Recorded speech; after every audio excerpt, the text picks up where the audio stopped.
a skilled government agent known for his expertise in knife fighting, was facing off against the infamous assassin John Wick. The two men stood in a deserted alley, their eyes locked in a deadly stare down. Leon, with his superhuman physical characteristics gained from dealing with bioweapons and monsters, knew he had the upper hand in this fight. He was faster, more agile, and had a stamina that seemed endless. As John Wick made his move, Leon effortlessly dodged his attacks with backflips and swift movements. Using his knife fighting skills, Leon managed to hold his own against the expert combatant that was John Wick. The sound of metal clashing filled the air as the two men engaged in a fierce battle of skill and strength. Despite John Wick's endurance and resilience, Leon's speed and agility were unmatched. Slowly but surely, Leon began to gain the upper hand in the fight. His movements were precise and calculated, his strikes landing with deadly accuracy. As the fight raged on, it became clear that Leon was a superior fighter. With a final, decisive blow, he brought John Wick to his knees, victorious in their intense battle. Leon S. Kennedy stood tall, his chest heaving with exertion. He had proven himself once again as a force to be reckoned with, a skilled government agent with abilities that surpassed even the most formidable opponents. And as he walked away from the defeated John Wick, he knew that he would always be ready to face any challenge that came his way. Leon S. Kennedy, a skilled government agent known for his expertise in knife fighting, was facing off against the infamous assassin John Wick. The two men stood in a deserted alley, their eyes locked in a deadly stare down. Leon, with his superhuman physical characteristics gained from years of dealing with bioweapons and monsters, knew that he had the upper hand in this fight. He was faster, stronger, and more agile than any normal human being. As John Wick lunged at him with a swift punch, Leon effortlessly dodged the attack with a graceful backflip, landing on his feet with cat-like precision. Using his knife fighting skills, Leon expertly parried John Wick's blows, his movements fluid and precise. John Wick, a master in combat himself, was taken aback by Leon's speed and agility. But he was not one to back down easily. With his endurance and stamina, John Wick continued to press the attack, his punches and kicks coming fast and furious. However, Leon was relentless in his defense. He countered each of John Wick's moves with equal force, slowly but surely gaining the upper hand in the fight. His high stamina allowed him to continue fighting longer, wearing down his opponent with each passing moment.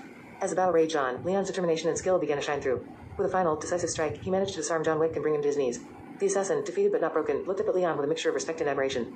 In the end, it was Leon S. Kennedy who emerged victorious in the epic showdown. His combination of speed, agility, and knife fighting prowess had proven to be too much for even legendary John Wick to handle. And as he stood victorious in the alley, Leon knew that he was truly a force to be reckoned with in the world of combat. Trevor was a force to be reckoned with. His chaotic evil nature made him a dangerous and unpredictable criminal, feared by many. He had a long history of violence, murder, and drug trafficking, making him one of the most wanted criminals in the city. Despite his sociopathic tendencies, Trevor had a strange sense of loyalty towards his friends Michael and Franklin. He never betrayed them, always standing by their side no matter what.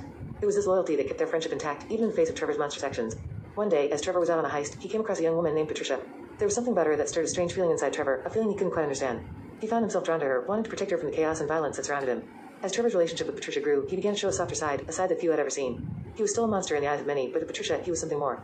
She saw the glimmer of morality that lay buried deep within Trevor, a side of him that he rarely showed to anyone else. Meanwhile, Michael's kids, Jimmy and Tracy, looked up to their Uncle Trevor with a mixture of fear and admiration. They knew he was dangerous, but they also knew he would do anything to protect them. Jimmy even gave Trevor the nickname Uncle T, a sign of the bond that had formed between them. Despite his chaotic evil nature, Trevor was more than just a criminal. He was a complex and conflicted man, torn between his dark impulses and his desire for redemption. And as he navigated the dangerous world he lived in, he knew that his loyalty to his friends and his newfound feelings for Patricia were the only things keeping him from completely losing himself to the darkness. Trevor was a force to be reckoned with. His chaotic evil nature made him a dangerous and unpredictable criminal, feared by many and wanted by law enforcement all over the country. His friends, Michael and Franklin, knew that being associated with Trevor meant walking on the edge of a knife, but they also knew that Trevor had a twisted sense of loyalty towards them. Trevor's history was filled with violence, murder, and drug trafficking. He had no qualms about robbing and killing innocent people, civilians, and pedestrians. His actions were that of a true sociopathic maniac, leaving a trail of destruction wherever he went. Despite his monstrous behavior, Trevor still had moments of humanity. He never betrayed his friends, always remaining loyal and honest to Michael and Franklin. He showed a soft spot for Patricia, a woman he cared deeply for, and even had a special bond with Michael's children, Jimmy and Tracy. Jimmy, the younger of the two siblings, looked up to Trevor as an uncle figure, affectionately calling him Uncle T.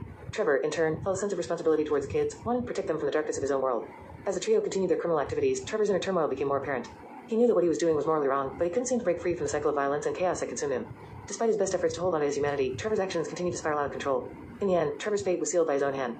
His chaotic evil nature ultimately led to his downfall, leaving Michael and Franklin to pick up the pieces of their shattered friendship. Trevor may have been a monster, but in the end, he was a tragic figure, torn between his dark impulses and the glimmer of morality that still lingered within him.